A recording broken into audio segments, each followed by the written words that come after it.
her own willpower was far better than the nightmares that plagued her every time she closed her eyes.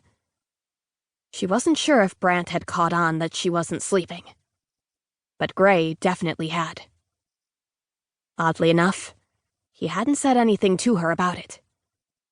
Instead, he'd often join her on the roof of their newest safe house late at night, and together they'd sit in companionable silence, watching the stars and dwelling on their thoughts, their hopes, their dreams, or their lack thereof. In the weeks since the terrible events in Atlanta, Remy had dwelled incessantly on Ethan, on Theo, on Nicola, and on Avi. Especially on Avi. Every time her thoughts lit on the woman, she was bothered by the suspicion that there was something more to the story.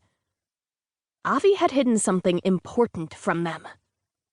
Her mannerisms, the way she'd avoided directly answering questions, her flowery speeches, her flat-out seeming helplessness when facing down the infected, all made that glaringly obvious. But what that something was, Remy had no way to find out. The other woman was dead and, therefore, impervious to Remy's questions and accusations, no matter how loudly she shouted them in her head. She hadn't been affected by Avi's death beyond the initial, sudden shock of it. After all, she'd only known the woman for a few days at that point. But the one who'd fallen only minutes after her? A sob threatened to well up in her throat as Ethan's face appeared in her mind's eye, but she quickly tamped it down. She couldn't stop the upset that stirred in her gut, though. Ethan Bennett had fallen, had met a terrible death at the hands of the infected while trying to save the rest of them. While trying to save her.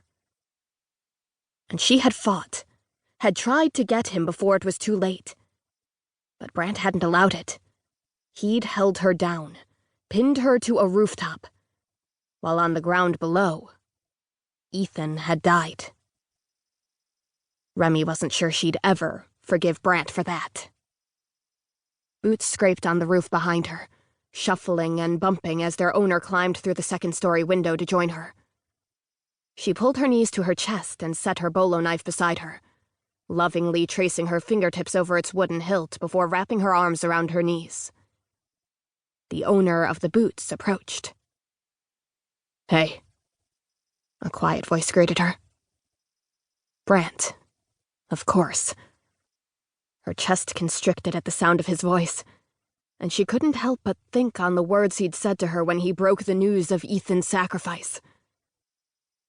"He stayed behind to give the rest of us a chance."